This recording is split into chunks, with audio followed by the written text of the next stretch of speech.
ভান্ডারিয়া কল্যাণ সমিতির উদ্যোগে বর্ষবরণ ও ঈদ পুনর্মিলনী অনুষ্ঠান অনুষ্ঠিত। বিস্তারিত থাকছে অপুর প্রতিবেদনে। আজ মহান পহেলা মে দিবসে ঢাকা ক্লাবের ভান্ডারিয়া কল্যাণ সমিতির উদ্যোগে পুনর্মিলনী অনুষ্ঠান অনুষ্ঠিত হয়েছে। উক্ত অনুষ্ঠানে সভাপতিত্ব করেন মুজিবুর রহমান মৃধা, সাধারণ সম্পাদক মোহাম্মদ হাসান ইকবাল, সহ সভাপতি কালাম উদ্দিন আহমেদ। উক্ত অনুষ্ঠানে ভান্ডারিয়া কল্যাণ সমিতির সকল সদস্যরা উপস্থিত হয়ে আনন্দ উৎসব উপভোগ করেন। যোগাযোগ, সৌহার্দ্য, সহমর্মিতার ভিত্তিতে সহমর্মিতার পরিপ্রেক্ষিতে সামাজিক, সাংস্কৃতিক, শিক্ষা, স্বাস্থ্য উন্নয়ন বিষয়ক কর্মকাণ্ড বাস্তবায়ন, ছাত্রছাত্রীদের শিক্ষা বৃত্তি সহযোগিতা সহ 30 বছর চলে গেছে, কল্যাণ সমিতির পাশেও যায় নাই। আর তারা কীভাবে চালিয়েছেন তাও জানি না। পরবর্তীতে কিছু কিছু ইয়াং উদ্যোক্তা, কিছু কিছু আমার ছোটো ভাইরা আবার এগিয়ে আসেন, হচ্ছে এটাকে মৃত্যুকালে দাঁড় করিয়ে দিয়ে যান। এমন কার তারা দাঁড় করতে পারো। সমিতি মূলত আমরা যারা ভান্ডারিয়াবাসী ঢাকায় বসবাস করি এদের একটা সংগঠন। এটা অনেক পুরানো সংগঠন, স্বাধীনতার আগে এই সংগঠনের সৃষ্টি হয়েছে। মাঝখানে এটার কার্যকলাপ একটু স্থগিত হয়ে গেছিলো।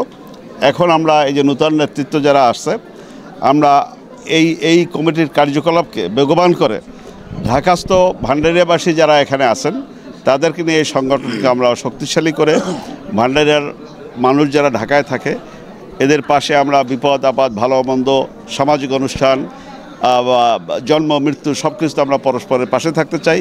ভান্ডারিয়া কল্যাণ সমিতি গঠনতন্ত্র দিকনির্দেশনা, এটা 19 সদস্য বিশিষ্ট একটি কমিটি। এই কমিটির কার্যক্রম আমরা 1969 সাল থেকে কার্যক্রম পরিচালনা হচ্ছে। তা উপজেলা, এই উপজেলায় আপনার 1971 সালের যুদ্ধের যে একজন, আপনারা তো জানেন, মরহুম তোফাজ্জল হোসেন মানিক মিয়ার বাড়ি ভান্ডারিয়া। হ্যাঁ, তারপরে আপনার ক্যাপ্টেন তাজুল ইসলাম সাহেব আগরতলা মামলার আসামি ছিল, তার বাড়ি ভান্ডারিয়া। ভান্ডারিয়ার নেতৃত্ব যুগে যুগে ছিল, থাকবে, আরও ভবিষ্যতে হবে।